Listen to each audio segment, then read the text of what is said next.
my name is Bill Dallas, and I'd like to welcome you to a very special CCN broadcast. We're coming to you live from Stanford University, and we're broadcasting to churches all across North America. We're in Canada, Mexico, the United States, Bahamas, and I just want to welcome you to tonight. Our program is called Atheism versus Theism and Scientific Evidence of Intelligent Design. This is in partnership with Motive Entertainment, and tonight's program is a debate format. What that means, you'll get a chance to actually participate in tonight's broadcast. We're going to ask you to email or fax in questions, and then later in tonight's program, we're going to actually ask some of those questions of our presenters. You can email us or fax us at 650-745-0660, or you can email the questions, and this contact information should be up on your screen right now at questions@ccnonline.net. Now, tonight's program is a debate, but we have a very special host for tonight, and that is Ben Stein. Let me tell you a little bit about Ben. He's known for his acting career and signature role in Ferris Bueller's Day Off. But he's also an author, economist, and lawyer. He graduated with honors from Columbia University and Yale Law School, and he served as a speechwriter for President Nixon and President Ford. He has published 7 novels and 9 nonfiction books. He's a regular columnist for the New York Times and Yahoo Finance, and he's a contributor for the CBS Sunday Morning Show and Fox News. Please join me in welcoming Ben Stein. Thank you. Thank you very much. Thank you very much. Thank you very much. Thank you very much. Thank you very, very much. It is a great pleasure. Thank you so much. Ben? Thank you so much. You know, Ben, tonight is a very special broadcast, and we're coming here from Stanford University. Yes. We're simulcasting all across North America. Question: why should people be watching tonight's broadcast versus going home and watching ESPN? So they can get all their work done so they can watch the Super Bowl and not feel guilty about their work. Now, because it's a big, big subject that they're discussing. It's a huge, huge subject. It's almost as big as to be or not to be. It's going to be discussed by 2 incredibly smart men, and we're really lucky to have them on the campus. I'm very familiar with Stanford. I've spoken here many times. My parents were for a year, my father was for a year on the faculty here. I know what a great school it is. Even allowing for the fact that this is such a great school, I think we've got 2 extraordinarily brilliant human beings bringing their views to the community tonight, and it's always worthwhile listening to brilliant people. Well, I'm going to be back later, but I'm going to turn it over to you now, and I'm going to ask you to set the stage for tonight's debate. Thank you very much. Thank you so much. Ladies and gentlemen, again, it's a pleasure to be here. Let's start with this proposition. There are no atheists in foxholes, but there are plenty of atheists in universities and foundations and many of the beautiful people in big cities. Why is that? Why do some people believe in God so easily, and some people find it so impossible to believe in God? Or let me put it a slightly different way. Why do so many people believe in a loving God despite there being so much evidence of cruelty, death, suffering, and just plain horror in the lives of man and animals? Why, in the face of such terror, do so many people still believe in a loving God or any God at all? And why do some people feel that religion is a saving grace in human life, while others find religion to be a danger and an oppressive force in life? Why do some people feel that if they are ill, if they're mentally ill, for example, with some kind of affliction, God will heal them? Why do they believe that God will heal them if they have some physical debilitating disease? Why do people believe that God will heal them? Other people believe God will kill them, or that there's no God at all. Is religion a wholesome or a sinister force? And what should be our attitude towards God? Should we praise Him, condemn Him, or simply be convinced He doesn't exist? Or is God on a plane so exalted, so far beyond our human understanding, that we should praise Him no matter what happens in front of us? Is God just an evolutionary relic of some bygone era, like a relic of the time when people were required, in order to safeguard themselves, to believe in a father figure and to believe into the precepts of dead fathers? Is God just a psychological figment? What and who is God? We are very, puzzled as human beings about this, some of us completely convinced, despite everything, that there is a God. Some of us just feel it in our bones. Some of us feel it in our bones that there could not possibly be a God. Anyway, we are very lucky to have with us today, I would say blessed, to have with us today to discuss these big issues, some extremely smart, capable people, and I'm going to tell you a little bit about them. Christopher Hitchens, who is the man with the great English accent, is a contributing editor for Vanity Fair and a visiting professor of liberal studies at the New School. He is a super smart guy. He regularly writes for the Atlantic Monthly and Slate. He's the author of many books, including Letters to a Young Contrarian and Why Orwell Matters. He's a very big student of the life of George Orwell. He was named one of the top 100 public intellectuals by Foreign Policy and Britain's Prospect. He came to my attention first when he was writing astonishingly insightful and well-written pieces from Cyprus during terrible, terrible troubles there many years ago. He's written from more than 60 countries as a foreign correspondent on all 5 continents. For 20 years, from 1982 to 2002, he wrote a column called The Minority Report for The Nation, which is an extremely left-wing magazine, but his reviews were quite contrarian and unexpected, hence the title of the column. Since 1992, he's been columnist and contributing editor at Vanity Fair, and at different times Washington editor and columnist for Harper's Magazine. He's been an American columnist and correspondent for The Spectator, a very, very old and prestigious British magazine, The New Statesman, likewise, the Times Literary Supplement, Sunday Today, and the Sunday Correspondent. So he is a very major, important intellectual in the world of letters and the world of talking. Jay Richards, whom we're also very lucky and blessed to have here with us today, is a young, smart guy who's a research fellow and director of Acton Media at the Acton Institute in Grand Rapids, Michigan, the only part of Michigan that's thriving, thanks to Jay. He's invented a car that will go 200 miles on a gallon of gasoline at 100 miles an hour. He has a PhD in philosophy and theology with honors from Princeton Theological Seminary, where he was formerly a teaching fellow. He also has a master's in theology from Calvin Theological Seminary, which I think is in Michigan, and an Master of Divinity from Union Theological Seminary in Virginia. He's the author of many scholarly and popular articles in publications such as the Washington Post, the National Review Online, which is a fabulous online site, Washington Times, as well as the author of several books, including The Untamed God and The Privileged Planet, How Our Place in the Cosmos is Designed for Discovery, which he wrote with an astronomer who's the center of a lot of controversy, Guillermo Gonzalez. He's the executive producer of the documentary The Call of the Entrepreneur, and he's currently writing The Christian Case for Capitalism. These two are going to be the debaters. The moderator, I'm just the introducer, is Michael Cromartie. He is the vice president of the Ethics and Public Policy Center in Washington, D.C. He directs both the Evangelicals in Civic Life and the Religion and Media programs. On September 20, 2004, he was appointed by President Bush to a 4-year term on the U.S. Commission on International Religious Freedom, and he was elected chair the following year. He is senior advisor to the Pew Forum. Gosh, isn't it amazing how many credentials there are in people's lives? A Pew Forum on Religion and Public Life, and a senior fellow with the Trinity Forum. And by the way, he cut out most of his introduction. He's very modest.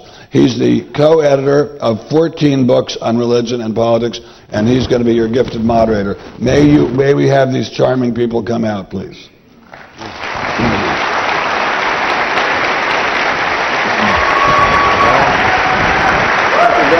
Thank you. Excellent. Thank you, sir. Thank you.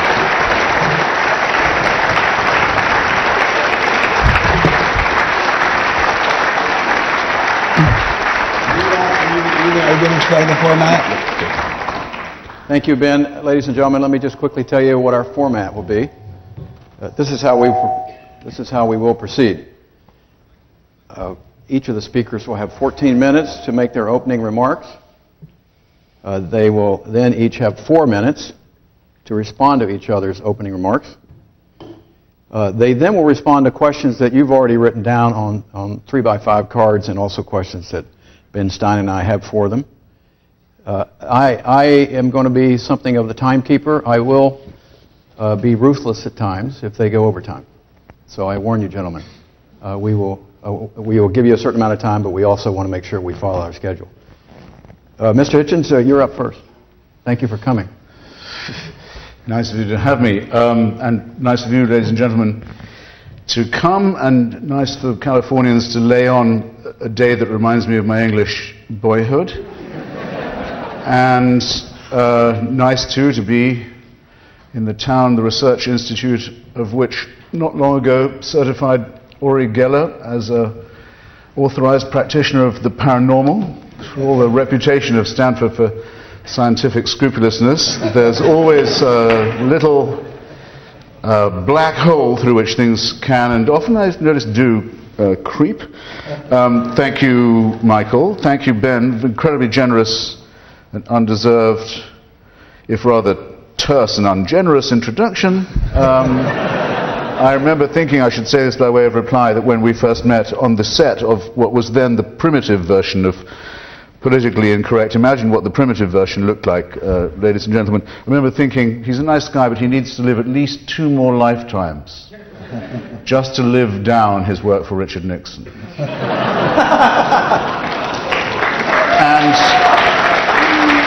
of course, for all that I wish this for him, I couldn't quite picture 2 more lifetimes for him, or I better share this with you now, even 1 more lifetime for anyone else. Now you know roughly where I'm coming from.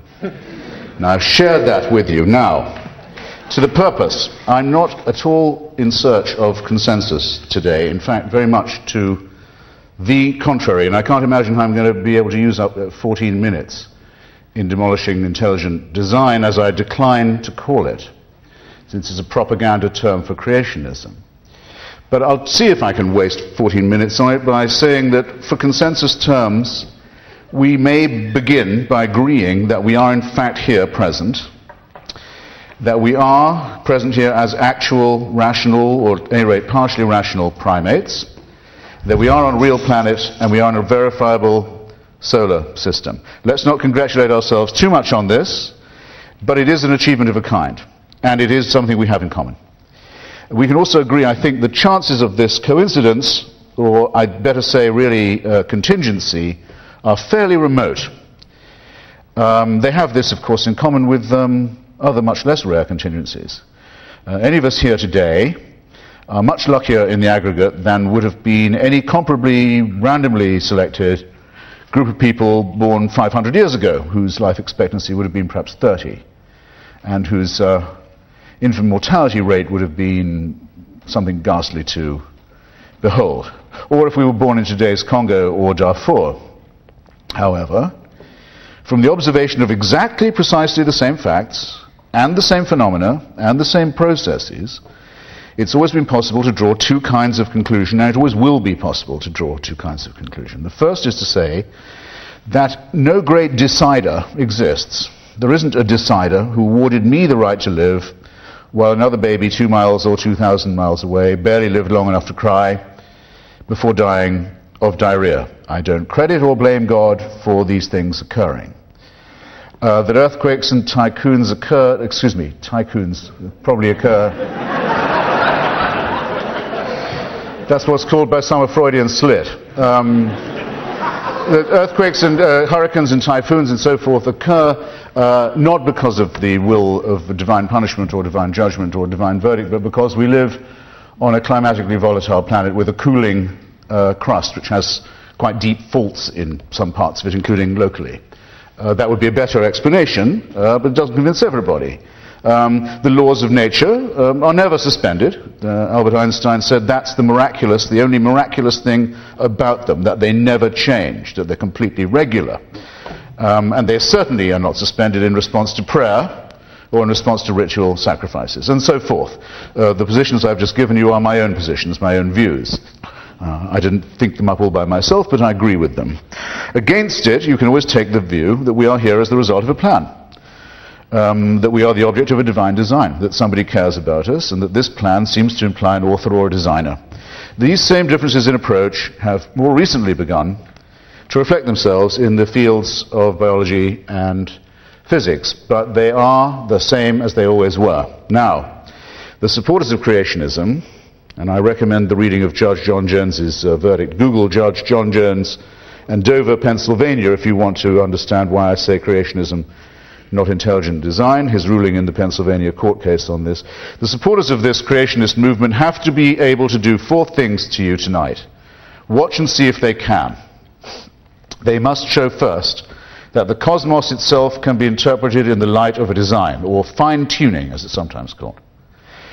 They must show second that our own planet's hospitality to life is not an accident, not a contingency, and thus might be serving a purpose larger than itself.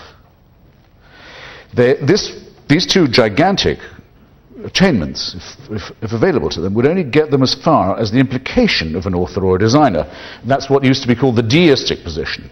To get to the position that they really want to occupy, that is their concealed agenda, if you will, their surreptitious wish, the theistic wish, they'd have to be able to show that this deity was not just a creator or designer, but took an interest in human affairs, wanted to regulate the morality of his creatures, would be responsive to appeals from them, deciding on the matter of rewards and punishments, would care whether you ate pork, would care whether you snipped the end of your dick or your daughter's clitoris, would care what day you took as holy, would care what propitiations you made to him or her.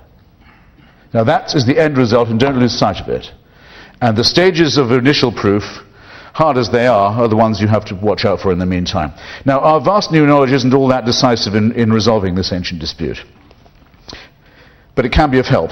I asked Francis Collins, the leading Christian who did the Genome Project, as you probably know, how long he thought humanity had been on the Earth, and I asked Professor Richard Dawkins how long he thought fully evolved humans had been present. Dawkins thinks it could have been as many as 250,000 years. Collins thinks certainly not less than 100,000. 100,000 is all I need. 100,000 years since we definitely separated ourselves from the Cro-Magnons and the Neanderthals. I'm exempting from this those of you who may have been to the new Creation Science Museum in Ohio, where you can see animatronic children playing with animatronic dinosaurs in the same park at the same time. And I'm assuming that I can exempt you from that too, sir. But be aware of what some of the implications of this are. Now, that's to say, if you believe in a divine intervention in our lives, that give it just 100,000 years, for the first 94, 95,000, people are born, they die mainly of their teeth or in childbirth or of microorganisms they don't know exist. Their life expectancy is for the first 50 or 60,000 years, perhaps 25 years. They're killed by animals, they're killed by each other in pointless turf wars, they're killed in typhoons, floods, mudslides and so forth. But gradually they make slow exponential progress. They get to the point of suffering all the time, and heaven watches it with folded arms like this. And then 4,000 or 5,000 years ago, heaven decides we can't let them go on like this. We need an intervention. Probably the best place for it would be in Bronze Age Palestine or Egypt. Probably the best form it could take would be a human sacrifice. That might cheer them up a bit. Now, if you don't believe this, you do not believe in any of the 3 monotheistic revelations. That's what you have to believe. That's the minimum you must believe in order to believe in any of those aforesaid. And of course, it's not believable, or, shall I put it like this, it only replaces the argument as before. It replaces the argument as it was before we knew about Cro-Magnons, or dinosaurs, or Neanderthals. It argues from design. And if everything was designed, what are we to make of the designer, who sentenced so many generations to barbarism, misery, ignorance, slavery, and early death? In the first place, isn't that rather an incompetent, rather tinkering designer, to say the very least of it? In the second place, isn't it a rather cruel, or at the very best, a highly indifferent one? And we still can't be sure whether this same incompetent and indifferent and cruel person cares whether we go to bed with members of our own gender or not, because there's no way to derive verdicts like this from evidence like that. So the religious still haven't scored the ghost of a point. And that's only to comment on what we know about the last 100,000 or 250,000 years of our own lives. Less than a millisecond of evolutionary or cosmic time. Any study of the process by which it occurred, and we're not, I hope, going to hear that it did not, has to impress us with 2 further facts that are facts verifiable, findings verifiable. The first, 98% of every species that ever appeared on this earth has by now also disappeared from it, become extinct. The second is how very nearly we as a species joined that list. Look up, if you will, the scientist at the National Geographic who now makes it possible for you to look up your own genome, sequence it all the way back to Africa, find out what your ancestry and ethnic parentage is, avoiding the stupid concepts of race that have oppressed us for so long. According to him, by the time we decided to abandon the environment for which our bodies are still adapted, the African savanna, it's very probable, due to volcanic eruptions, blotting out of the sunshine by particulate matter, and other terrible occurrences, that we were as a tribe down to less than a few thousand individuals before deciding we better get out of this place. We better move on up and out where it's cooler. It's only a very, very contingent matter that we made it this far. And we did not make it because we were helped. We did it by our own unaided effort, if I can put it like that. And our organs, as you can see, when you examine the appendix, the jawline, the coat of fur that you grow and shed in the womb when you're 3 months old, still adapted, annoyingly for us, as are your knee joints and many other things, to the African savanna that we had the good sense in time to abandon. Now, that's not the worst of it. You've got to now think what's going to happen to the cosmos and our place in it. I've got 2 minutes. I'll make the best use of them I can. In the observable universe, there are 400 billion galaxies. Anyone claiming to know enough about this profusion to infer a plan from it had better be very well informed, and I congratulate anyone who tries. When I say observable, I mean something else that's also contingent. Edwin Hubble a few decades ago made the discovery those galaxies are moving away from each other at a very rapid rate that leaves red light behind it. I don't think anyone any longer denies it. Most scientists thought, operating on usual gravitational principles, that rate would have to slow down by now. They'd be expanding, yes, but the rate would be slowing. No, it's not. It's expanding. The rate is going up. It's getting faster. It's getting close to doubling. That's only 10 years ago we found that out. That means that galaxies are going to be pulled apart faster than light, and going to cause them to drop out of view. That means that the reference points for measuring expansion will go, and will dilute everything we found out about the Big Bang to nothingness. In fact, to put it as the great physicist Lawrence Krauss has put it, it will erase all the signs that the Big Bang ever occurred. In other words, those who say to you, how is there something instead of nothing, have got to explain to you how well designed it is, how predetermined it is, that very soon, in physical time, there will be a great deal of nothingness where once there was something. And that this is part of the plan. That the plan is for nothingness. And in local news, more local news, the Andromeda Galaxy is headed our way directly, collision course. Much more local news, just our little suburb of the universe. And it will hit us in 5 billion years, which is to say, in real time, tomorrow. In real time, that's very soon. And that's part of the design. Whose design? What kind of designer? What kind of caprice? What kind of incompetence? What kind of cruelty? What kind of nihilism? What kind of commitment to nothingness? And in the meantime, in the little suburb where we dwell, every other rock in our solar system is inhospitable to life as being too hot or too cold, as is large tract too hot, too cold of our own planet, which is on a climatic and ecological knife edge, as we have good and better and more recent reason to know, and that it is as likely that we'll be able to get out of the way of this and move elsewhere in response to the climate crisis as it is in response to the Andromeda crisis, and that those who try and teach you differently are asking you not to use your intellectual or analytical capacities at all, but to do something very old, very backward, like the Aztecs, like the pre-Galileo, stupefied human beings who didn't know the microorganisms were there, who didn't know about the Big Bang, who didn't know about the red light, and simply to place everything you have on a leap of faith. Ladies and gentlemen, brothers and sisters, don't do it. You know better. Everybody now knows better. Thank you. Thank you, Mr.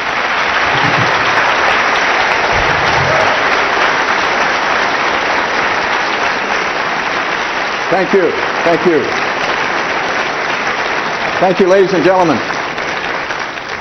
By your extended clapping, you're eating up into the next speaker's time. Mr. Richards, Thank you. It's terrific to be here. I count it a privilege to be here, to be the antagonist today of Mr. Christopher Hitchens. When I agreed to do this, I called a very prominent Christian philosopher, the closest thing to a sort of professional debater on the existence of God there is, a guy named William Lane Craig. And I said, Bill, I'm going to do a debate at Stanford in January with Christopher Hitchens. I said, you maybe have some words of encouragement for me. And he paused. He said, he's the most rhetorically gifted of all the new atheists. This is not a word of encouragement. You've seen rhetorical giftedness here. But we're here to debate a specific subject. What's the subject? The question is atheism versus theism, right? That's the title of the event.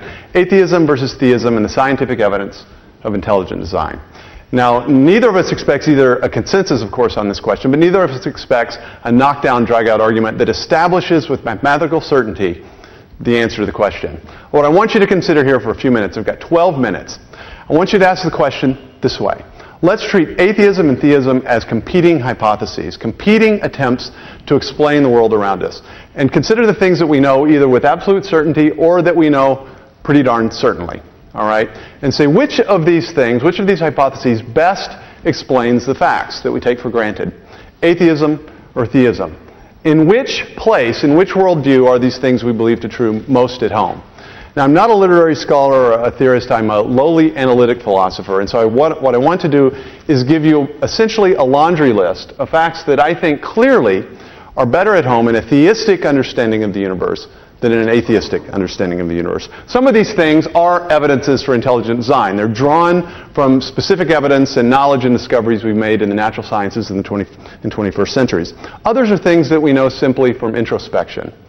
The first of these, I would call to your attention, is our knowledge and certainty of certain moral truths. Whether you're an atheist or a theist, a Jew, a Christian, or an agnostic, there's just certain things that you know are true about reality. Whatever your sociology professor may have told you, for instance, you know that it's simply wrong to torture little children just for the fun of it. You know that's true. I'm not saying you believe it. I'm not saying you simply believe it as a sort of cultural condition that you're shaped by. I'm saying that you actually know it. You know it with a degree of certainty, at least as certainly as you know that there is an external universe. Mr. Hitchens knows it as well as I do. These are simple moral truths. It doesn't mean there aren't complicated moral truths on which we can ask difficult questions. But there are basic moral truths, odds, that we accept and we recognize. Now the question here is this. It's not whether atheists can adhere to moral truths or that can know them. In fact, the Christian tradition has always been unanimous in saying, as Paul said in the book of Romans, that the Gentiles, although they did not have the law, nevertheless had the law written on their hearts. The question is, of the two competing hypotheses we're considering this evening, atheism and theism, in which one is our knowledge of moral truths most at home? The atheist perspective, atheism is something like the claim that there's no such person as God, that the fundamental reality, the thing from which everything else derives, is something like the material universe. As Carl Sagan put it in his great Cosmos series, the cosmos is all that is, or ever was, or ever will be. That's the fundamental reality. It's an impersonal reality. It doesn't exist for a purpose. It doesn't call us to any particular purpose. The theistic claim is that the fundamental reality is a personal being, a transcendent, eternal personal being of maximal greatness and maximal goodness, which defines and calls everything else into existence, which has purposes and intentions from eternity. Now this being is by definition goodness and love, according to the theistic view. The claim is not that if you're a theist, you recognize moral truths, and if you're an atheist, you don't. The question is whether theism or atheism is a better metaphysical home for the knowledge we all have of moral truths. I would argue that it's clearly the theistic and not the atheistic perspective that most encompasses and accommodates this claim. Now let's turn to some scientific questions. There's a great essay by physicist Eugene Wigner called The Unreasonable Effectiveness of Mathematics in the Physical Sciences. What Wigner was observing is this strange sort of discovery that we made, especially in the physical sciences, that nature seems to be structured, at least in part of its aspects, according to mathematical formalities. This assumption that there's a rationality, a rational order that can in some sense be reduced to mathematics is not the sort of thing we had any reason to expect. Nevertheless, in the West, the founders of modern science who did assume that, people like Kepler and Copernicus and Galileo, They assumed that the natural world was rational, that it made sense, that if they worked hard enough they could discover an underlying pattern, and that our minds could discern that underlying pattern. Now, why did they discover that? Why did they assume it as a statement of faith? They assumed it because they had a theistic worldview. They assumed the natural world was rational, that it was ordered, and that the human mind was constructed such that it could, if it worked hard enough, discern that order. Now, we know that the natural world is at least in part this way. The question is whether, if you're an atheist, you have any reason to expect this, or whether, if you're a theist, that reality makes more sense. We turn then to cosmology, and Mr. Hitchens has actually already summarized the Big Bang cosmology, the basic idea discovered in the 20th century that the universe had a beginning in the finite past. Several lines of evidence point in this direction. The redshift of the galaxies, as he mentioned, the cosmic background radiation discovered in the 60s, even the distribution of the different kinds of elements that we can observe. All of these point to a beginning of the present order in the finite past. Now imagine this. This wasn't a conspiracy concocted by a bunch of creationists in Kentucky. And in fact, when scientists first looked at Hubble's evidence of the redshift of the galaxies, they realized the implication that if the universe had a beginning, then no longer were we relieved of the question, where did it come from? Because in the 19th century, most scientists assumed the universe was eternal. We didn't have any evidence of the contrary. And yet Edwin Hubble discovered, unbeknownst to himself, evidence that the universe had a beginning, and which actually confirmed a prediction of Einstein's general theory of relativity. Now, why does this matter? I think you know intuitively why it matters. Because anything that begins to exist must have a cause for its existence. Now, you could always deny that premise if you didn't know if the universe had a beginning. But now we know the universe did begin to exist. And so it forces upon us the question, what is the cause of its existence? Unless you're willing to countenance that something can simply come from nothing, or that the universe bootstrapped itself into existence, then you're faced directly in the science of cosmology with the question of what caused the universe. And you want an adequate explanation, you're going to want a cause that transcends the physical universe, and that at least has the capacity to bring it into existence. Now, as Mr. Hitchens mentioned, that simply begins the question. But we discover in the universe that it not only had a beginning in the finite past, but that it conforms to very specific properties of which are called the fine-tuning problem. Starting in the 1960s, physicists discovered that when you look at the various laws and constants in physics, things like the electromagnetic force, the gravitational force, and the speed of light, it turns out that all these things rest, as it were, on a razor's edge. That if they were slightly different, if gravity were slightly weaker or slightly stronger than it actually is, the universe, or a universe compatible with complex life, would not be so much as possible. Now, we know that a universe with life is much more intrinsically interesting than a universe without life. And so again, it asks the question, if the universe looks fine-tuned for complex life, was it perhaps fine-tuned? But even in a fine-tuned universe like this, you still have a number of local conditions that have to be met to be able to build a single habitable planet. Now, Mr. Hitchens is right that in a very large universe with something like 10 to the 22 stars in the observable universe, it might be that you get just enough chances. Maybe you'll get one habitable planet like the Earth just by chance. Maybe we're the lucky recipients of some grand cosmic lottery. But as Guillermo Gonzalez and I argue in The Privileged Planet, there's actually another set of evidence that we think points to conspiracy rather than mere coincidence. What we've discovered when we've looked at the ingredients that you need to build a habitable planet is that those same conditions that make it possible for life to exist on a planet like the Earth, the kind of planet we have, the kind of atmosphere we have, which is transparent to light, our location in the galaxy, the type of sun we have, the weird coincidence that the sun and the moon match in their shapes and sizes in the sky to produce perfect solar eclipses. Those things were all important prerequisites for scientific discovery itself. So that we discovered that those rare places where life are in the universe are also the best places overall for scientific discovery. Now, this is just what you would expect if the universe itself were designed for discovery. It is not what you would expect if the universe is a blind concatenation of matter, space, time, and energy that exists for no purpose. Now, these are all evidences for design that exist prior to any debate in biology. Because once you have a habitable planet, of course, it's not as simple as just add water. You have to have the origin of life itself. Water is a necessary but not a sufficient condition for the existence of life. When you're talking about the origin of life, you're talking about the origin of biological information, the origin of the nanotechnology that we discover in the nanoscopic scale, the software and the hardware that we discover inside cells, that the 19th century scientists like Darwin knew nothing.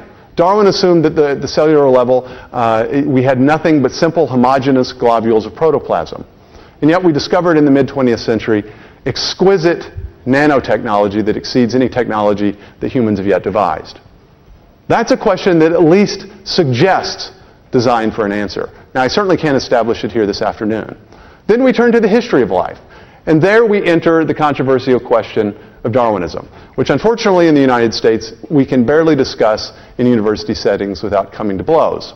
But the truth of the matter, and the question of the matter, is this.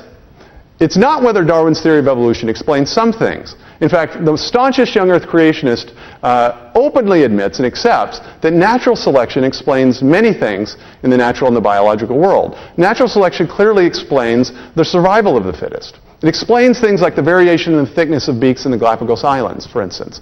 The question is whether there are things in biology that are inaccessible to the Darwinian mechanism. Are there things that have to be constructed with all the parts in one time and place in order for their function to exist? Are there things, that is, that natural selection can't reach because there aren't any functional intermediates? That's an empirical question, and it's a question that biochemist Michael Behe opened in his book, Darwin's Black Box. The debate goes on, but Behe argues that there are many structures at the microscopic scale, especially in biochemistry, that are what he called irreducibly complex. And that doesn't mean really, really complicated. What it means is that there are certain structures in biology that have to have all their parts working and in place, the same time and place, in order for them to perform a function. That is, in order for them to provide an organism with a survival advantage. Natural selection doesn't have foresight. It selects for current survival advantage. It can't say, well, if I hold these 5 protein parts and eventually get 35 more, I'll eventually have a bacterial flagellum, or I'll eventually have a blood clotting cascade. Foresight is the exclusive jurisdiction of intelligent agency. And so when we discover structures in biology that suggest foresight and suggest that they are inaccessible to the Darwinian mechanism, we rightly raise the question of design. That's in biology. Now let's again return to introspection, because there are two things that each of us experiences directly, neither of which seems to be at home in an atheistic picture of the world.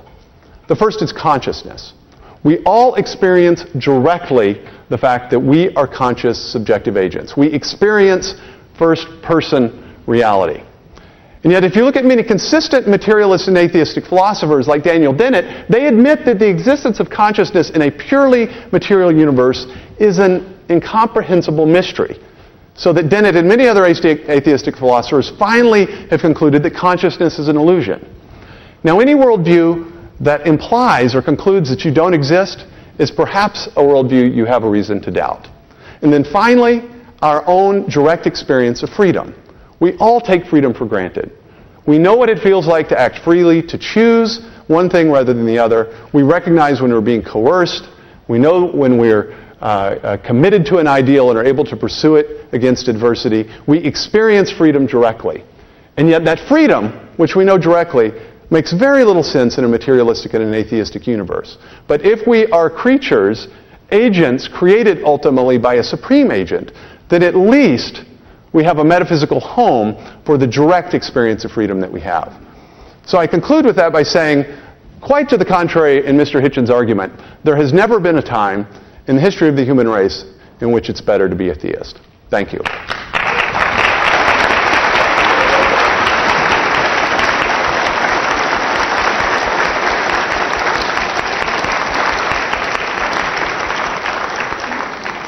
Mr. Hitchens and Mr. Richards now have 4 minutes each to respond. Four. Okay. I'll do it in reverse order, if I may. First, if we have free will, by definition, we cannot be granted it. We can't be given it. My Hitchens' paradox states, of course we have free will, we have no choice. To say that it's a gift is to negate the whole concept of free will on its face. So, if that isn't self-evident, I can't think of anything that would meet the definition of being self-evident. Now, because I'm not a scientist, I thought I would front-load my first lot of remarks by some discussion of the scientific. Most of my atheist friends are scientists, just as very few of my scientist friends are believers, so each of us are members of a different minority. But I'm glad you started on the question of innate morality.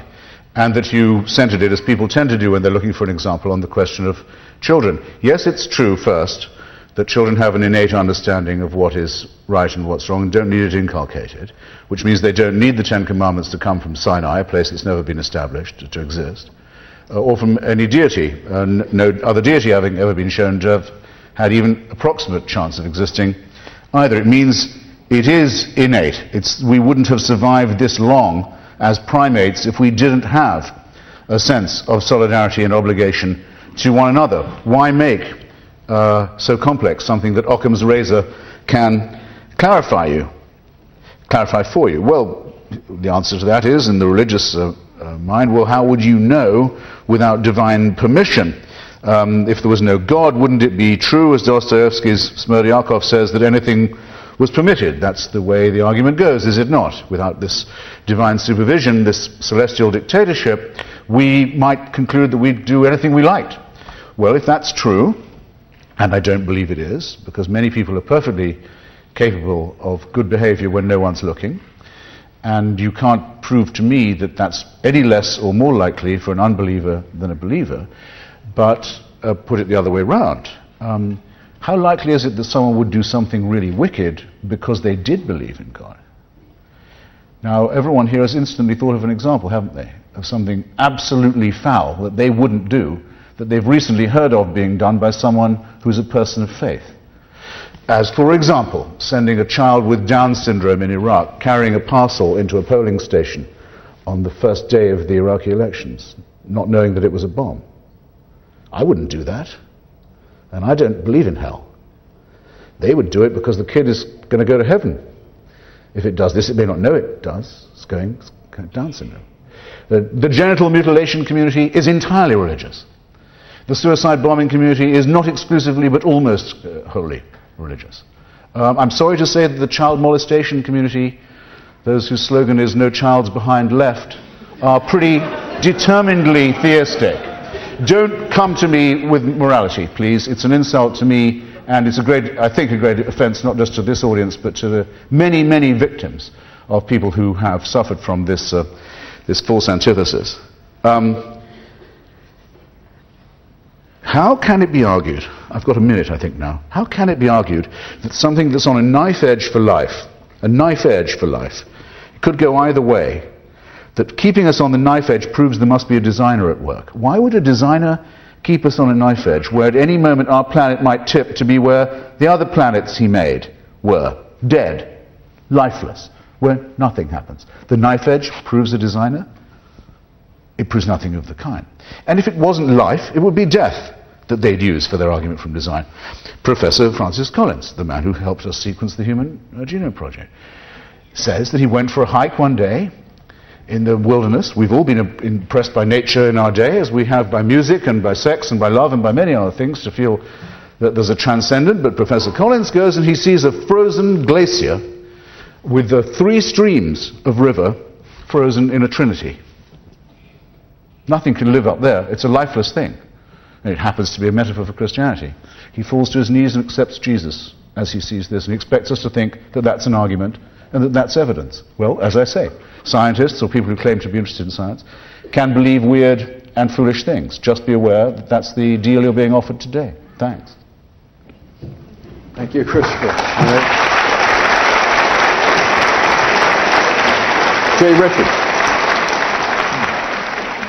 So a couple of things, and I should probably restate my position, since Mr. Hitchens seems to have responded to an argument I did not make, but which he apparently expected. I did not argue that atheists will do bad things and theists will do good things. You did. What did I argue, though? This was the argument. In which perspective on the world do the moral truths that we all know most fit? That is a separate question. It's a separate question. What are moral facts, after all, on the atheistic view? The atheistic view metaphysically must finally reduce to something like reality is matter in motion, purposeless matter in motion. It has no purpose or intentions. Our own intentions ultimately reduce to purposeless processes. The theistic view, on the other hand, is that a personal being has existed from eternity, with intentions, with purposes. And in the Judeo-Christian form, a being who is pure goodness and love.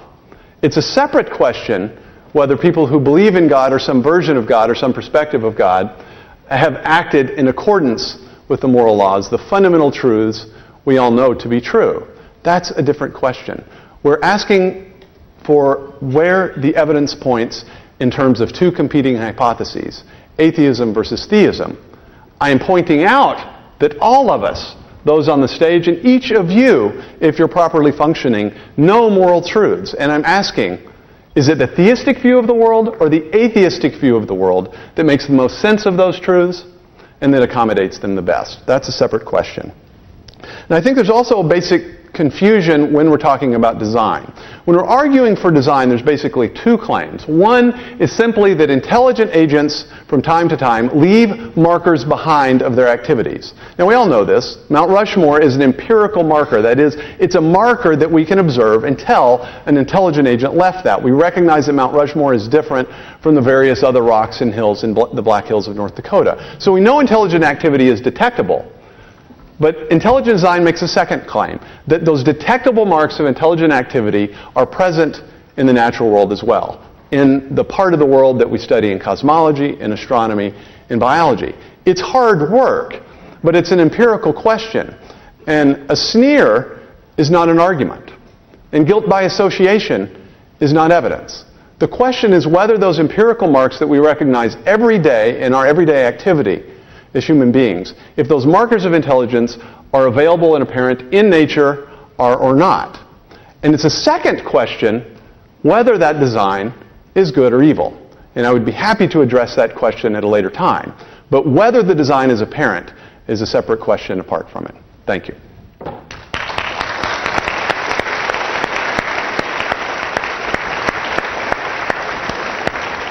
Now, I understand we have some questions on... No, we're going to go from these questions. We have a list of questions, and I also have questions that have been suggested to us by your comments and very, very brilliant points you've both made. I'd like to start with you, Chris, which is a question which is, you pointed out that Einstein said that there are certain laws, physical laws, that never change. That's the glory of them, is that they never change. Who created those laws, or where did those laws come from? Why do those laws exist? How did the laws of thermodynamics and gravity and motion and so forth come about? Well, the answer to that, as you know as well as I do, is that nobody knows. But suppose that we were to ask the question, which we're bound to, because we are mammals with a pattern-seeking imperative that impels us to ask this. Suppose we were to say, well, someone must have, then the next question would be, well, where does that someone come from? So all you get from this is an infinite regression, which is highly and deeply unsatisfactory. The reason why Einstein's observation that the laws of nature remain so tense, so taut, so perfect, so symmetrical, so in place, so uninterrupted, that it is this undergirding matter that is so miraculous, is that it completely negates the theistic, not the deistic, but the theistic position. In that case, those laws are not suspended because Mother Teresa has interceded for some Bengali peasant, or because someone's prayed to a virgin, or because Muhammad once said that he's flown on a horse on a night journey to Jerusalem. These things cannot occur, and those who think that they do are fooling themselves and attempting to fool others. So it's a question of whether you think it applies to the deistic or the theistic interpretation. What have you said? I'm sorry. Yeah, I'd love to address that question. It's a good one. First, Mr. Hitchens made 2 points, actually. First, to the question, where did what we call the fine-tuning of both the initial conditions and the forces and constants of nature come from? I described this. You can think of the forces you're familiar with, like electromagnetism and gravity. There's other forces like the strong and weak nuclear force. We call those the nuclear force in Texas, but I'm bilingual now. This is a discovery, again, of the physics community. This was not a cabal of creationists in Kentucky that came up with this question. It's called the fine-tuning problem. And I think it's a legitimate question precisely because we know the universe had a beginning. Now, it's simply nonsense to say that saying that it's the result of design is an infinite regress. Because the point is this. We have competing hypotheses. Is the material universe the fundamental reality, or is there a personal cause to the material universe? The claim is not that everything has a beginning in its existence. Every worldview has a fundamental resting point in explanation. Every worldview needs and wants some necessarily or eternally existing reality. Now, the materialist of the 19th century could simply say it was the material universe. That's now off the table. The material universe is a crummy candidate for ultimate explanation precisely because it has a beginning. God, or a designer, is not in the same way a crummy explanation, because we would posit that God is the necessarily existing thing, whereas we know empirically that the natural world is not. So the infinite regression argument fails. Now, to the notion that there's some problem with the suspension of natural laws, I'd point out that there's probably not a serious theistic or Christian theologian which would define miracles as the suspension or violation of physical laws. Whatever Einstein may have said, the laws that we observe in nature are sort of like the grammar, the regular activities of the material objects that we see. They're formal descriptions, but they're not overarching laws that control in some way. And you have to finally get back to the metaphysical question of what the fundamental reality is. If theism is the answer to fundamental reality, if God is the ultimate reality, then the laws are simply a reflection of what the natural world does regularly. But just because, for instance, I drop a pin or throw a pin in the air and then catch it, right? Have I violated the law of gravity because I stopped it from dropping to the ground? Oh, come on. No, of course not. Why not? Why not? Why not? It's a serious question. Why? Because the laws of physics that we talk about are generalizations. They're sort of, if everything stays the same. They don't violate agent causation in the human case, and they certainly would not violate the freedom of the God who called the universe into existence to act freely in his universe. The image of God is a blind watchmaker that set things up and should most appropriately have left it to wind down on its own, is a deistic metaphor. The theistic metaphor would see God in the material universe as like a gardener who creates his garden and then chooses to tend it. Now, it's of course a separate question of whether we can detect this or whether God normally acts in the material world in some way that it's undetectable. But there's nothing incoherent or contradictory or unscientific about the basic theistic view, once you understand what it means to speak of a physical law. Since that Christopher has a response. I think well, if I may, it would take the form of a question, and I'll tell you why, because I know it's Ben and Michael's province to ask questions, and you can say that it's not mine if you wish, but you can. I think everybody here knows now, must have guessed roughly what I think about religion. But I don't know what you think about it. Okay, for example, I don't, and this happens to me all the time. I sometimes say to Christians, so you say you're a Baptist? Yes. So you believe in Calvin and predestination? I didn't say that. I thought you said you were a Baptist. No, not exactly. No. I want to know from you. Do you believe that Jesus Christ was born of a virgin? Yes. Do you believe he was resurrected from the dead? Yes. Do you believe that the Prophet Muhammad took a night journey to Jerusalem on a horse? I don't know. You don't know. Right. You're open-minded on that. I just don't know. Do you think that that a God made a covenant with just one people, the Jews, at Mount Sinai? I think he made a covenant with the Jews specifically, as it says in the text, to bless all the peoples of the earth. Yes. I rest my case. I rest my case. Right. I am an admitted Christian. I rest my case.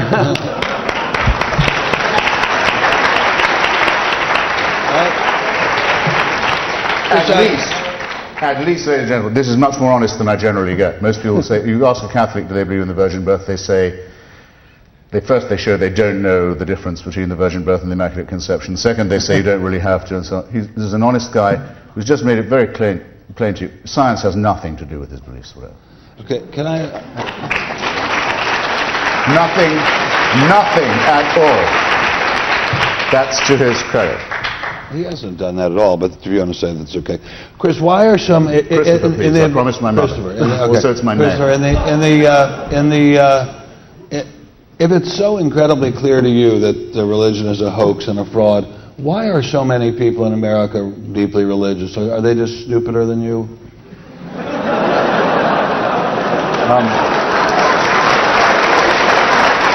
Well... Again, I'll take your question in reverse order, if I may. Yes, I think I am smarter than most people in the United States. And the polls find that most people agree with that proposition. And only stupid people answer opinion poll questions. Second, I actually have not said that religion is a hoax or a fraud. There are fraudulent elements to it, as there has always been, the sale of indulgences, the promise of the miracle cures, and so forth, the offer of false consolation. But I describe it in my book, God is Not Great, available at fine bookstores everywhere. Nice yellow and I bring the work of great, I bring the work of great philosophers and scientists in my more recent anthology, the Portable Atheist, an anthology of writings of unbelief, to bear, to say that no, it is the oldest argument that our species takes part in. And it's the reason why I'm fascinated by it, interested in it, willing to conduct it, never refuse a challenge to do so. Religion was our first try at cognition. It was our first try at epistemology. It was our first try at philosophy. It was in some ways our first try at mathematics. It's what we came up with because we are pattern-seeking and ambitious and freedom-seeking mammals when we didn't know we lived on a round or spherical planet. We didn't know that we were in circulation around other heavenly bodies. We didn't know about gravity. We didn't know there were microorganisms stronger than ourselves that explained a lot. We didn't know why the heavens darkened and rained or hailed. And we didn't know why there were earthquakes or floods. It was the first tremulous attempt to make sense. And in the work of Aquinas and Augustine and elsewhere, we see the first glimmerings of our attempts at philosophy. And in the Cranmer prayer book and the King James version of the Bible that happen to be my favorites, and the English hymnal, we also have the beginnings of a literature. The first time everyone who could read had all read one book and had a common discourse. So it's, for me, a very, very important and honourable, and at its best even a noble subject. But of course it is man-made and a delusion. And it is used by wicked people to exploit the credulousness of innocent people to create not an eternal life or a life of freedom in another world, but a real, actual, material, secular dictatorship now claimed by people who have the arrogance to say that they themselves are acting in the name of God. And that's why it has to be opposed. So Richard, I'll let you respond to that, and then I have a question for you. Okay, my response, I want to make clear that this actual subject of the debate is the question of atheism versus theism and not the question of any specific religion. Obviously, theism manifests itself in some particular form, in Islam or Christianity or Judaism, but that is in fact a separate subject, and so I prefer to restrict my comments to the subject of the debate itself. Was that the wrong way around? I'm sorry, because that's why I mentioned all religions instead of just one. Right, and I do not think, and I think we probably agree on this point, that the simple prevalence of a particular religion in a society is any particular mark for its truth or falsehood. There are perhaps, a billion Buddhists in Asia, over perhaps a billion Muslims around the world, and over a billion Christians. So I don't think simply the numbers answer finally the question of the truth of one or the other. And I think that the reasons and the basis on which we decide a more philosophical question, such as atheism or theism, are separate. This has always been the case in the Christian tradition, that the natural world, as Paul says in the book of Romans, he says, from the foundation of the world, God's invisible qualities, his eternal power and divine nature, have been clearly seen from the things that have been made. That is, that the existence of a creator God is the sort of thing that you can discern if you look at the natural world around you. That doesn't mean that every question we ask as human beings, or everything, for instance, that a Christian would believe about God, is discernible from the natural world. But I do think there's enough discernible from the public evidence that is available, from the direct introspection to which we all have access, and the best knowledge we have from the natural world, to conclude that there is something like a God of the theistic religion. I do not think that's the basis on which we establish the more specific claims of the religions. This must be the same St. Paul who rests everything on what he calls the evidence of things not seen. Must it not? You see, this happens all the time. When you talk with the religious or those who believe these books are more than man-made texts, St. Paul says the evidence of things not seen. It may be the most beautiful of his letters that insists on that. Jesus says, I come not to bring peace but a sword. Half the people you meet say they love Jesus because he preaches non-violence. In the Old Testament, there's no mention of hell. There's no punishment of the dead. You may die a horrible death of ethnic cleansing ordered by God, and massacre even of your children, and confiscation of all your possessions, mandated by God. But he's done with you when the grave closes over you. There's no punishment of the dead. Gentle Jesus, meek and mild, proposed by the New Testament types as a less forbidding figure than the Old Testament God, says, depart from me, if you don't agree, into everlasting fire. So the filthy concept of hell that's been used to terrorize children and lie to people by cynical priests and rabbis and imams for years, less so the rabbis, comes from Gentle Jesus, meek and mild. Which book are these people quoting from? Which bit of it?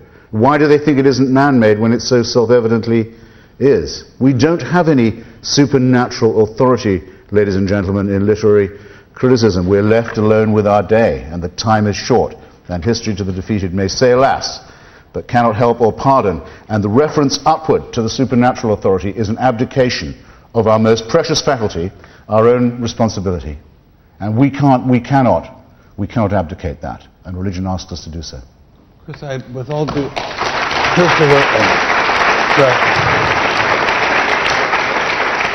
Christopher, with the greatest possible respect, Christopher, the Jewish prayer books do, and the Old Testament Jewish prayer books do repeatedly refer to being inscribed in the book of life and not in the book of death. So I think there must be some belief in life after death, but maybe I'm mistaken. Well, Judaism makes less of the afterlife than Christianity or Islam does, considerably less. And it also, of course, doesn't proselytize as much, or really at all, except among Jews. And it doesn't make the stupid mistake of saying that the Messiah has already arrived, which Christianity does make, and Islam sort of suggests, at least the final revelation has already occurred. At least Maimonides has the grace to say, the Messiah will come, yes, but he may tarry. That I would say that Judaism is superior because it makes a racist sectarian claim that God has revealed himself only to one Bronze Age, greedy, ambitious military tribe. But it is at least a little superior to the stupid Christian and Islamic plagiarisms that have been stolen from Jewish books. I think you're from that tribe too, Chris. So there's a... yes, I speak with feeling. So, but there's a... do not regard myself as particularly redeemed or marked in my foreskin for a special revelation or salvation, and I despise anyone who thinks like that. I don't think people should think with their dicks, or their epidermis, or their pudenda. Okay? Call me old-fashioned if you like.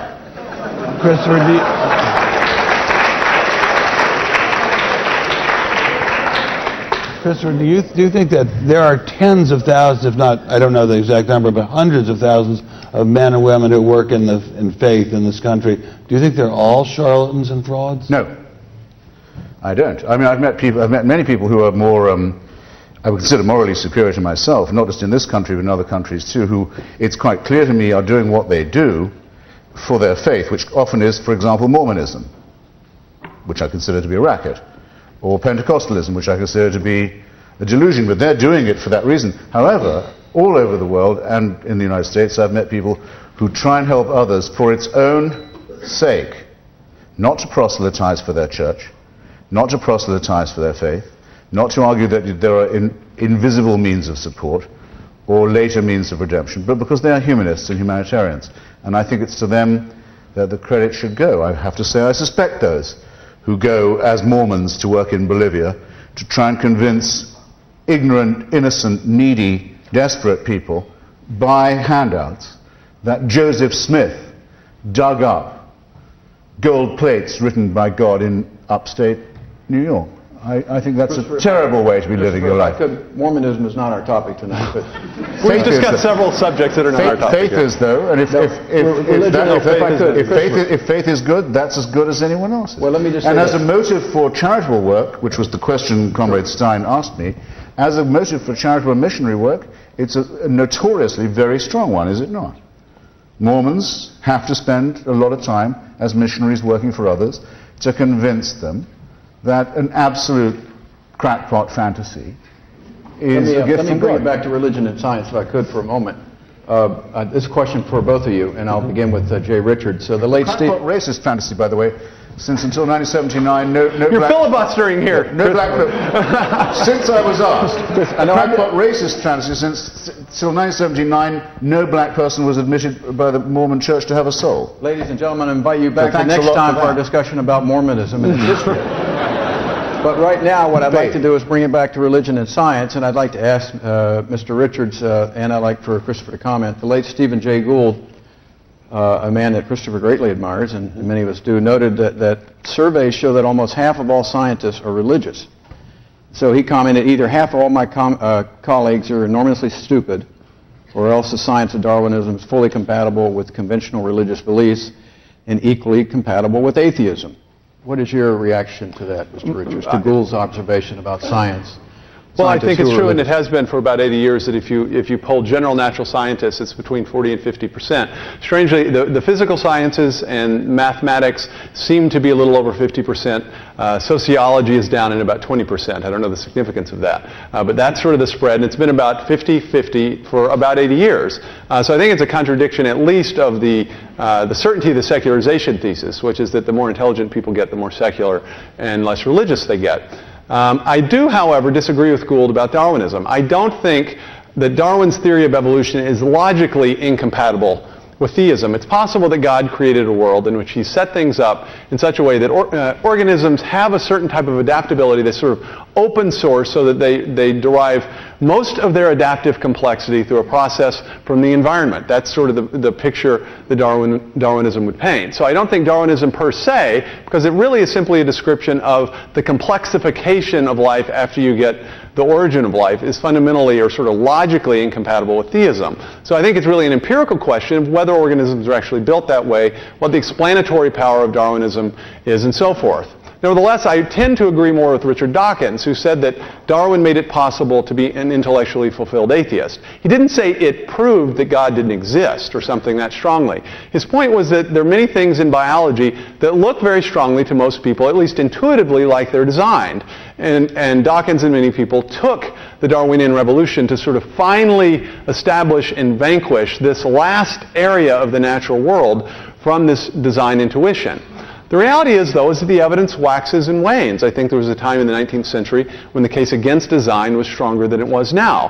At the beginning of the 21st century, when we know the universe had a beginning, and I think we know much more about the limits to the Darwinian mechanism and much more rigorously understand the nature and the aspects of designing, I think we're in a different perspective, both intellectually and philosophically, but also with respect to the evidence. So I wouldn't fully disagree with Gould, but I do say that Darwinism, if it's totalizing explanation, sort of encourages atheism, and that if there's strong evidence for design in biology, that sort of encourages theism. That's how I would put it. For your response to Gould's comment. I should be quick, because I've been accused of hogging time up to now. But Sir Isaac Newton, the founder of modern science, believed in alchemy and spent a lot of his time practicing it. The traces in his hair of lead and mercury from alchemical crazy experiments are very heavy, the hair that his descendants kept. He wouldn't take his oath. He was supposed to, at Cambridge, to take an oath to the established church. He wouldn't take it because it meant taking an oath to the Trinity, which he regarded as a vile heresy from the whore of Babylon, the Church of Rome. He wanted to keep all Catholics out of the university. He was a madman when it came to religion. He thought everything in the universe could be inferred from the design of the Temple of Solomon, which he thought he could work out from first principles, that he was the greatest scientist of his day. Alfred Russel Wallace, Darwin's great collaborator and perhaps forerunner, was never happier than at spiritualist seances with ectoplasm.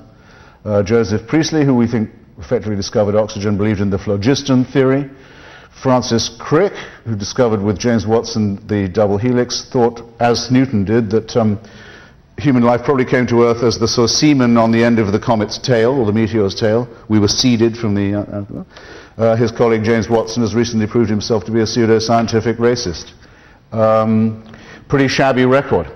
There is absolutely nothing in science that prevents you from being a crackpot, a racist, a nutbag, an eccentric, a pseudo-scientist as well. That's the way we're made. Not until Albert Einstein does one get pure mind, more or less pure mind, and more or less pure humanism. And even he was very soft on Joseph Stalin and the Soviet Union.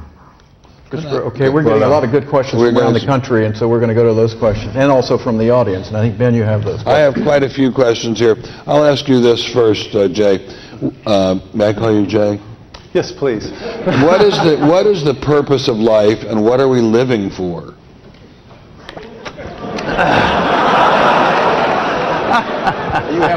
That again is not the subject of the debate. I don't believe. As has been exposed, I'm a Christian. I'm essentially an evangelical Christian. I happen to like the Westminster Shorter Catechism's answer that the chief end of man, of human beings, is to glorify God and enjoy Him forever. I like that. I don't think you're going to discern that from cosmology or from astronomy or from any of this publicly available evidence. I think it's separate. To refer to the previous question, it's a separate question what scientists believe, the scientists, and what the best scientific evidence we have is. That's why I insisted on trying to ground my argument that I made previously on the best evidence we have, the things we have very good reason to believe are true. It's quite the case that scientists and literary theorists and philosophers believe all sorts of things. And so we want to ground our arguments in the best evidence that we have. But I don't think all of the religious questions that every human being could ask is going to be discerned or answered from these publicly available evidences. The truth of the matter is, Thomas Aquinas pointed out, as important as the arguments for God are, if everyone had to know those arguments, very few people would believe in God. It's sort of the grandma problem. You know, my grandma doesn't know the theistic proofs. And even though I've studied them, I actually forget the arguments myself and have to bone up on them again before discussions such as this. And so we can have direct experience of God, an intuitive experience of God, but that can't be the basis for our arguments for others, like a private revelation. You might have a private revelation that justifies your belief in God, but it's not a public argument. So that's why I hope we will decide these questions insofar as we can on the publicly available evidence, and rest content that questions such as the purpose of your life or my life are more fine-tuned or precise questions and are going to get answered from the evidence we're considering. Thank you, Christopher. Tertullian, one of the church fathers, said that one of the great things about being in heaven was you'd be able to watch the writhings and the tortures of those who'd been sent to hell. And I think what I mainly live for is contemplating the misfortunes of other people. Well, that leads me to a very... That and vindication, being proved repeatedly and over again right when other people were wrong.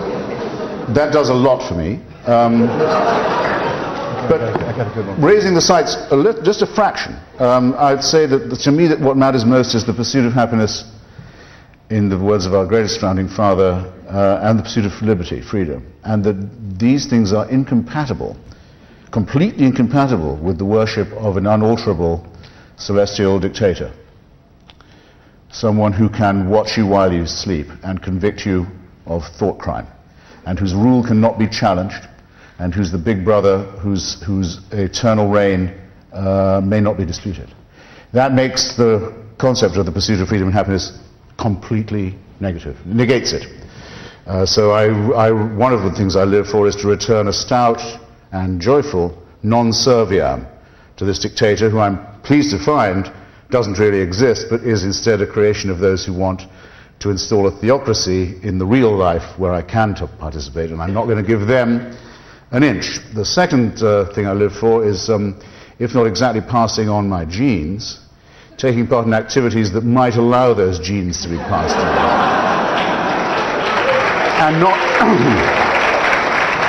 And not scorning the three delightful children who are everything to me and who are my only chance of even a glimpse of a second life, let alone an immortal one. And I'll tell you something, if I was told to sacrifice them to prove my devotion to God, if I was told to do what all monotheists are told to do, and admire the man who said, yes, I'll gut my kid to show my love of God, I'd say, no, fuck you.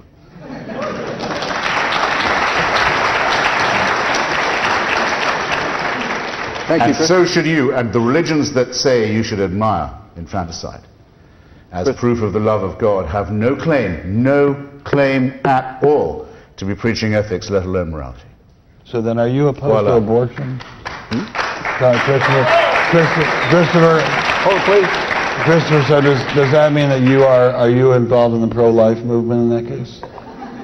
I believe that the concept unborn child is a real concept, yes. And I've had a lot of quarrels with some of my fellow materialists and secularists on this point. I think that if the concept child means anything, the concept unborn child can be said to mean something. And actually all the discoveries of embryology, which have been very considerable in the last generation or so, and of viability, appear to confirm that opinion, which is, I think it should be innate in everybody, is innate in the Hippocratic Oath, is instinct in anyone who's ever watched a sonogram, and so forth. So yes is my answer to that. Excellent. Let me We have some questions. Yeah, here's a question from a Simon Johnson from Houghton, Michigan, of the Evangel Baptist Church. This is directed to Christopher Hitchens. How does the law of the conservation of matter, that no matter can be created or destroyed, factor into the theory that out of nothing all matter was suddenly created, the so-called Big Bang theory? Well, there must be, if I happen to know there are many people in the audience better qualified to answer that question than I am. If you read, say, Lawrence Krauss's account of the Big Bang, or Stephen Weinberg's The First 3 Minutes, what you have to picture is something like a baseball, out of which in a fraction of a millisecond, 400 billion galaxies are about to burst. The fact of the matter is we are not able to picture that. We can picture something like the second law of thermodynamics and conservation of matter. We can't. Our minds won't do this job. Remember, the term Big Bang was invented, like the term suffragette or the term impressionist or Tory, as a term of abuse by Fred Hoyle. He said there are some people who think, it all began with the Big Bang. The overwhelming evidence now is that it did, and that everything was inside that baseball until... So I was once asked by an intelligent child to whom I was trying to draw this picture, my daughter actually, my younger daughter, okay, what was outside the baseball? You can't do that. You can't do that. Einstein couldn't do that. Fred Hoyle couldn't do that. Weinberg can't do it. Krauss can't do it. No one can do that. Maybe Jay Richardson. But I yield the floor. But I think anyone who's willing anyone who's willing to make a leap of faith might possibly do it. So I yield the balance of my time to... Yeah, and of course we both agree, obviously, on the veracity of Big Bang cosmology. I mean, an implication of Big Bang cosmology, you can just sort of think of it as running back the tapewords on cosmic time, so that there's a point, sometime in the finite past, as it has been put, in which all of space and matter are compressed into a point of infinite density in zero volume. That's the picture to which Arno Penzias responded. Penzias was the co-discoverer of the cosmic background radiation, that this is what he would have been led to expect by the 5 books of Moses. Now, Penzias is a Jew. He believes in God. But he saw this as in some way a confirmation of what he believed the fundamental truth of his religion told him, which is that the universe is not self-existent, but had a beginning in the finite past and was caused or called into existence by God. Now, this is a remarkable discovery. I cannot think of a more decisive contradiction of the materialist worldview than direct empirical evidence that the material universe, matter, space, time, and energy itself, came into existence in the finite past. And it confirms what St. Augustine himself said, which is that God created time along with the physical universe. This is not a mathematical proof of God's existence. But if you're weighing the evidence, this looks to be pointing in the theistic direction. But this is the best opportunity you'll ever have to answer the question I posed at the beginning, which you didn't answer subsequently. In that case, why can we be sure that nothingness is about to be delivered to us instead of somethingness? By the extraordinary events that I just described, the heat death of the universe, the doubling of the speed at which it's expanding away from itself, and the collision of our galaxy with the galaxy Andromeda, which is booked for 5 billion years from now. So our somethingness is certain to be replaced, not in infinite but finite, measurable, predictable time with nothingness, and you have nothing to say about that plan, that planner, that design, or that designer. You can't go on ducking this question any longer in my submission. You have Everyone's waiting with bated breath for you. I don't think that there's anything in the theistic view of the world that entails the universe is eternal. I think Mr. Hitchens is only life. Assuming some particular perspective that I do not represent. The life everlasting? The life everlasting in Christian theology, no, is not just a metaphor. It describes a transformation of the physical universe as we see into something of which we see a foreshadowing in Christ's resurrected body. I don't think that that doctrine is inferable from physics or cosmology, though, nor do I claim that. So that's why I'm not speaking of it. Okay, let's go on to the next question. This is from Pat. And by the way, 5 billion years. I must say, I give you credit, Christopher, for worrying about what's I'm going to really happen not worried about that also. 5 billion years from now. It's pretty soon. You know, it's interesting. It's interesting when I'm on. Well, it's a lot nearer than the Big Bang. Well, it's interesting when I'm on this. When I'm on those shows on CNBC, I can't get them to talk about anything more than tomorrow. Anyway, this is from Pastor Paul Price of Indiana, Pennsylvania, where I recently was, actually. Mr. Hitchens, does it not take more faith to take your position that all things just evolved from nothing than to believe in intelligent design by God? It doesn't involve any faith at all, is the answer to that. By the way, on this point about 5 billion years not being very long, there was a lecturer who was giving this point about Andromeda, and someone got up and said, "Did you say 5 billion or 5 million?" And the lecturer said, "I said 5 billion." He said, "And that's a relief. I thought you said 5 million." So relax now. It is, as everyone here has studied physics, even in as little as I have, in cosmological time, very, very soon. I mean, we can already see Andromeda with the naked eye. It's beginning to fill our night sky. We're a lot nearer to this than we are to the Big Bang, about which people speak so confidently as God's presumable work. So get real about that, I would. There is no, if you assume evolution by natural selection, no act of faith is required. Because everything works on that assumption. You can, if you're faced with a new virus, sequence its DNA, show its kinship with your good self, work out how to defeat it, work out perhaps how to preempt the next. Predictions can be made. This is not just a theory, as some people are fond of saying. It's a bit better than that. Anyway, there's nothing wrong with being a theory. It's a theory which survives tests. Whether applied to discoveries in the remote paleontological past, or the present biological moment, or the fairly predictable biological and immunological future. We can rely on it. It's not a matter of faith at all. It's what happened. It's in the molecular biological record, and it's in the fossil record. There is no question but that evolution by natural selection did occur. There is some question about how, and these gaps are being filled in. Whenever new evidence is discovered, it is found to be congruent with, compatible with, the existing knowledge in the field. No one is entitled any longer, and in fact the effort's almost been given up, to assume that the gaps produce a mystery which can only be filled by an explanation from the supernatural. That's now considered to be too lame for most public consumption, unless you go to the Ohio Museum with the animatronic children and nuns. By the way, who considers... Which I recommend, by the way, that you do. Who does consider it that lame, Christopher? What? You said it's considered that lame. It's considered pretty lame. But who considers it considered pretty lame? I find. I can't...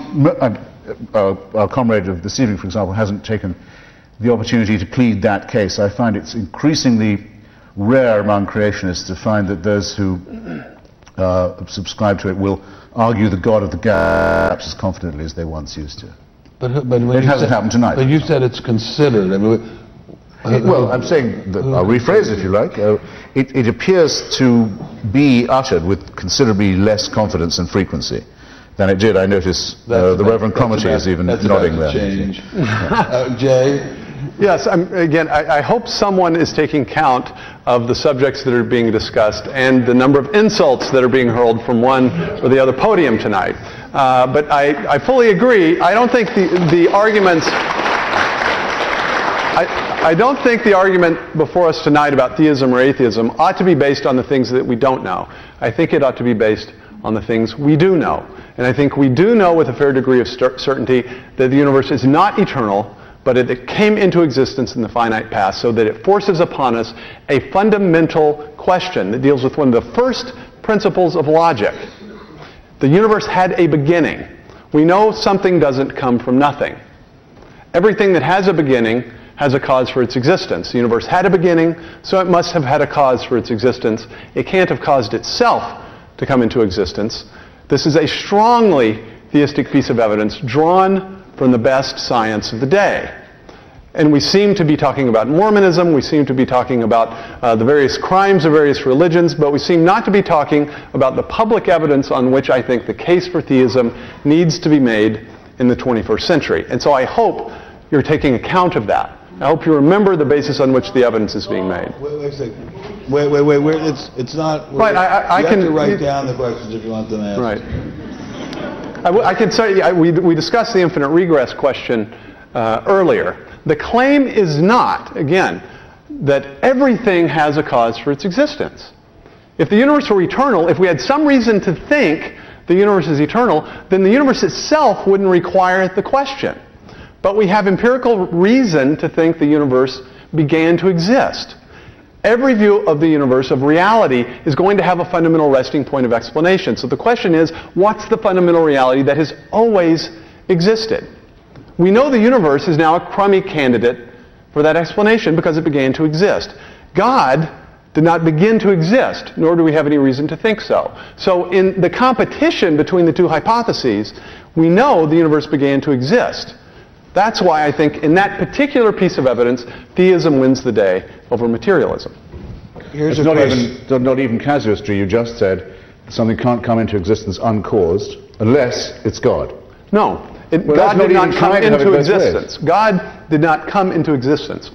The argument is that everything that begins to exist must have a cause for its existence. That's the argument. It's not everything has cause. With the exception of your a priori. No, the universe itself. No, not at all. The universe itself might not have had a beginning. It might have existed from eternity. We know that's not true about the universe, so it calls for a cause. Here's a question from Tracy in Ontario, Canada. I think this town is called Stein in Ontario, Canada. At one point there was organic matter, or inorganic matter, and then there was organic matter. How did organic matter originate? We'll start with, since we usually start with Christopher, we'll start with you this time, Jay. Yeah, there's this fundamental question. Everyone recognizes it. It's not as if the atheists or the theists recognize this as a problem. There's some fundamentally or qualitatively different reality that we see in the origination of life. Life differs in some fundamental way from the things we see in mere physics or mere chemistry. There's of course, a debate. There's a huge debate simply about the definition of life. The fundamental reality that I would say is different in life that you don't have in mere physics or chemistry is information. And information, I would argue, is a fundamentally different type of reality from mere matter or chemistry.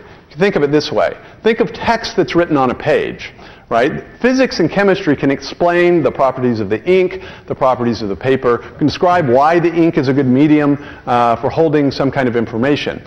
But the information on a page, the message, is different. It's grounded in the medium, right? But you can't explain the information itself in terms of physics and chemistry. In the same way, you can't explain the coding regions in DNA in terms of bonding affinities or physical laws or basic physical or chemical laws. There's a fundamentally different type of reality. So that when we're asking the question of the origin of life, we're asking the question of the origin of biological information.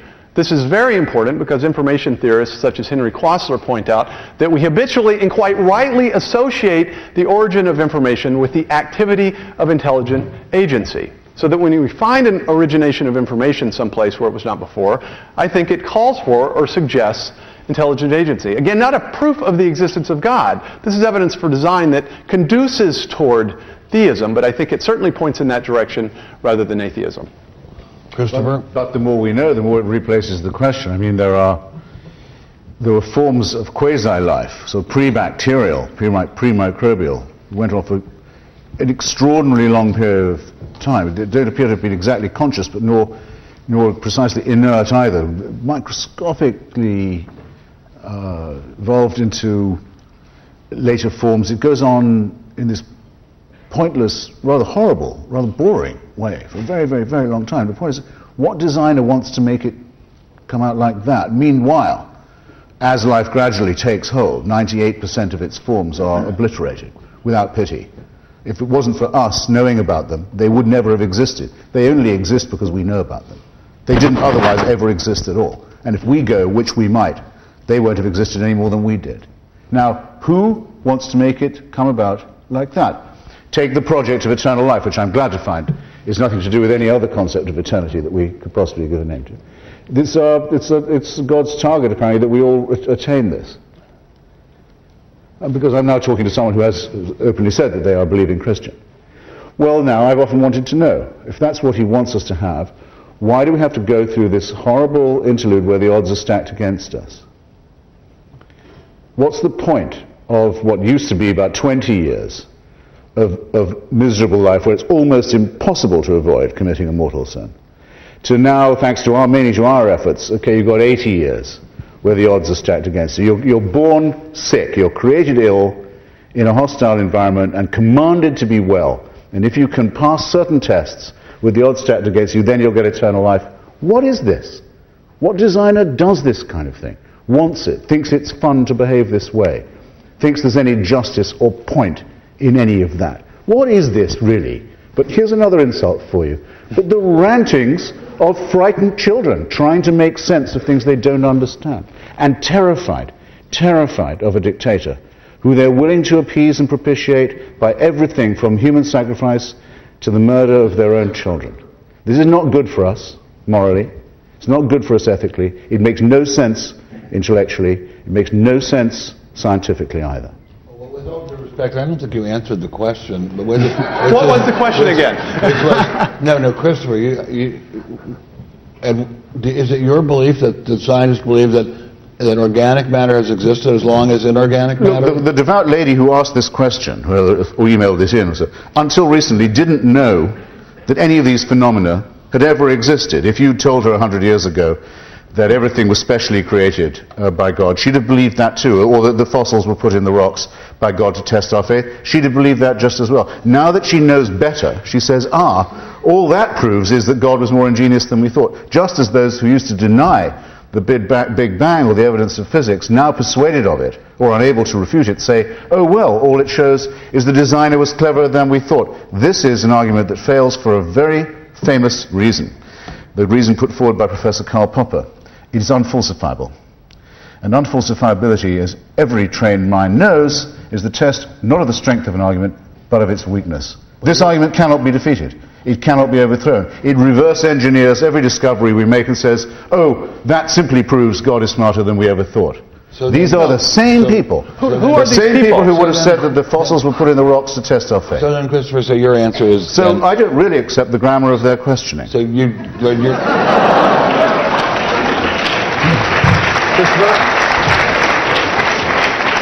just a point of clarification. We have a debate where you just say, I don't accept the question. I don't accept the grammar of the question. Someone who doesn't actually believe in science at all, who's been reluctantly persuaded. Well, how do you know this woman? Because she emails that question wherever I go. She's followed me all over the place. So wait a second, so you think you're being followed? I know it only too well. The Pope now says, oh well, yes, maybe the Big Bang shows that God was smarter than we thought. It's all knickers, isn't it, to argue like that? So it means that nothing one can possibly say can count as an argument, because all of it only proves the ingenuity of the designer in the first place. And this comes from people who used to believe that special creation occurred, that the human eye couldn't possibly have been done except at one go.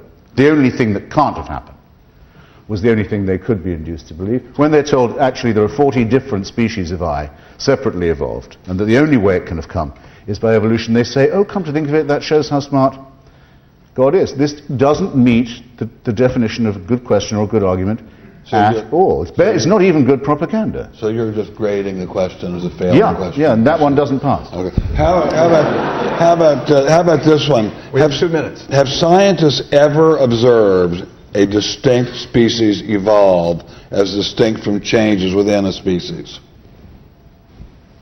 Is that mine? I could object to the grammar of the question and join you, I suppose, because the problem is that it's a question of what the definition of a species is. The Galapagos finches, for instance, it's often defined in terms of being able to reproduce among your kind. But of course, you're separately isolated. It's difficult to verify that question. And so what exactly is a species, and whether or not one species has evolved into another, I don't think it's a crucial or important question in the debate we have here this evening. I think it's quite possible that one species could evolve into another. I do think that most of the very good evidence for the power of natural selection falls under the survival of the fittest rather than the arrival of the fittest. So it's questions like variations in the thickness of finch beaks in the Galapagos Islands based upon variations in the climate, so that seeds change their properties. But you have a cyclical variation. You don't have the origination of some fundamentally different kinds of organisms or organelles. And so I think that natural selection in principle has the explanatory power to explain some of these minor things. I am unpersuaded that it has the power to explain all of the adaptive complexity in biology, and I think we're discovering with increasing frequency structures that are inaccessible to the Darwinian mechanism and that suggest foresight. Christopher? Well, when the ridiculous figure of Governor Michael Huckabee said he didn't believe in the theory of evolution, he said he didn't believe that he himself was descended from a monkey. Now, that means he doesn't even know what the theory of evolution is. He disbelieves in something he doesn't know about. If we were descended from monkeys, we might look a bit more like Governor Huckabee, I sometimes think. The theory is this, that we have common ancestors, that, yes, we can very, very definitely, by studying the human genome, we can very definitely show the emergence and existence of a new species, our own.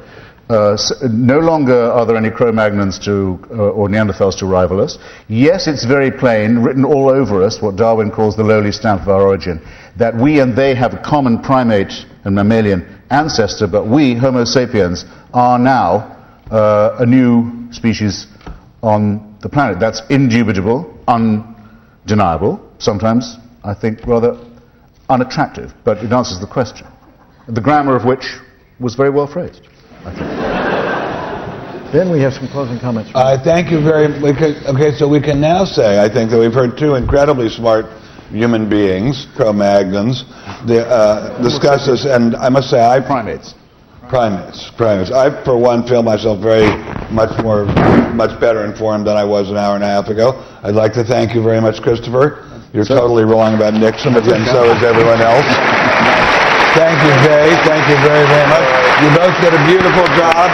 I'm really stunned at the erudition of both of these gentlemen. Very glad I never had to play against either of you on Stein's money. Anyway, thank you very, very much, ladies and gentlemen, for being here. Thank you so much. Now, do you want to talk or should I go?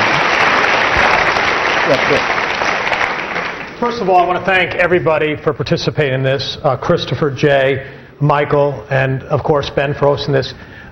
Before we go, Ben, I know you've got a project in the works. In fact, it's going to be coming out, I believe, in April. It's a brand new movie. Well, thanks to the generosity of a foundation that was funded with money from Christopher Hitchens, although he doesn't know it yet. We have made a movie exploring the differences between intelligent design and Darwinism, and questioning various people who have been expelled from their universities for questioning Darwinism. And it's a movie that doesn't really say that we dispute Darwinism, just questions why people in the academic setting where freedom is supposedly de rigueur are not allowed to question it. And we think it's kind of provocative. I'm sure it'll provoke Chris, or Christopher rather. And I think if the people, I don't think it's going to be able to be viewed here, but it can be viewed at home, correct? We do. In fact, we got a trailer. It's only 90 seconds. It's only a very short movie. It's only 90 seconds. We hope you'll enjoy it. It's 90 seconds. So here's a sneak preview of the movie. It's not really paid for. I was viewed as an intellectual terrorist. If you have questioned Darwinism, that's it. Your career is over. I have been told to shut up. Just stand up and question Darwinism. You'll find out how risky that is. There are people out there who want to keep science in a little box where it can't possibly touch God. Religion. I mean, it's just fantasy, basically.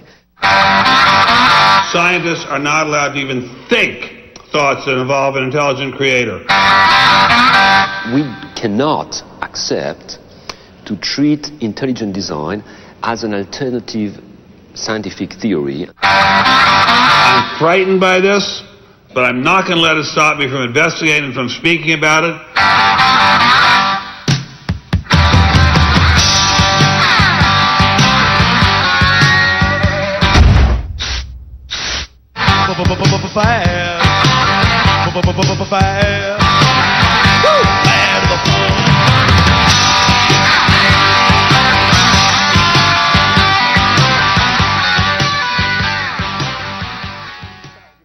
Information about the movie by going to expelledthemovie.com.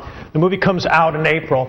And Ben, as we close, is there anything lastly that you'd like to say here? Again, we're coming from Stanford University Live. Anything about the debate or about your movie? Well, I think it's been a very civilized debate. I was concerned that it would be more bitter than it was. I think both parties conducted themselves brilliantly, and I feel as if we learned a lot, and that's very appropriate to Stanford University, and I hope that people who have more questions on this subject will watch Expelled, and there'll be many, many, many more of these debates we're going to be staging all around the country, and I hope people will feel free to participate. Well, again, Christopher, Jay, Michael, and of course Ben, thank you so much for participating in this debate. Thank you, Stanford University, for letting us be here, and thank you for Motive Entertainment for sponsoring this debate. Goodbye, everybody. Thank you.